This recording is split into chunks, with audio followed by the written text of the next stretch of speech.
Et bonjour à tous et bienvenue pour un nouvel épisode de la Minute Tech. Aujourd'hui, un épisode qui est dédié au nouveau smartphone pliable de chez Samsung, le Galaxy Z Fold 3. Et rappelez-vous, nous avions déjà pu tester dans un précédent épisode de la Minute Tech le Galaxy Z Fold 2.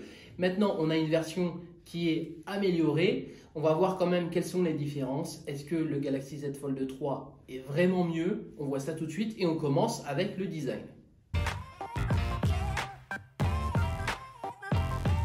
Et là, pas de grande surprise, on ne change pas une équipe qui gagne. Le Z Fold 2 lui ressemble beaucoup. On a quand même un smartphone qui est vraiment plus fin, avec toujours cet écran avant en mode smartphone classique. Et quand on l'ouvre, on passe en mode tablette. C'est toujours un plaisir et les finitions sont tout aussi premium.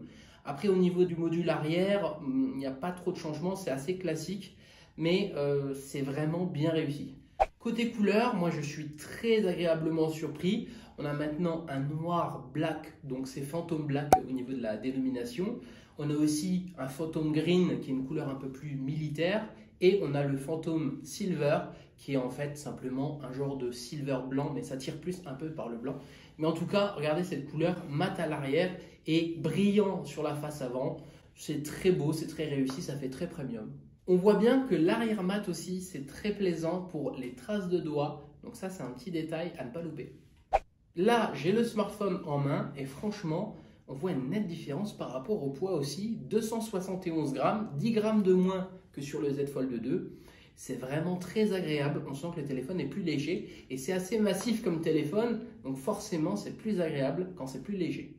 Aussi, on remarquera qu'il n'y a pas d'entrée pour mettre un casque audio et qu'on retrouve aussi le type C classique comme dans tous les smartphones actuels. Voilà le design, je pense avoir fait le tour. Pas beaucoup de changements comme vous l'avez vu. Maintenant, on passe aux caractéristiques des écrans. C'est parti.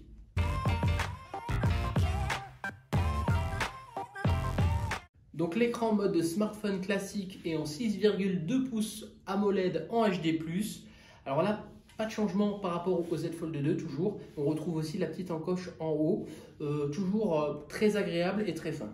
Et on ouvre maintenant le smartphone en mode tablette et franchement c'est toujours aussi bluffant. Donc on a un écran de 7,6 pouces en AMOLED et HD+.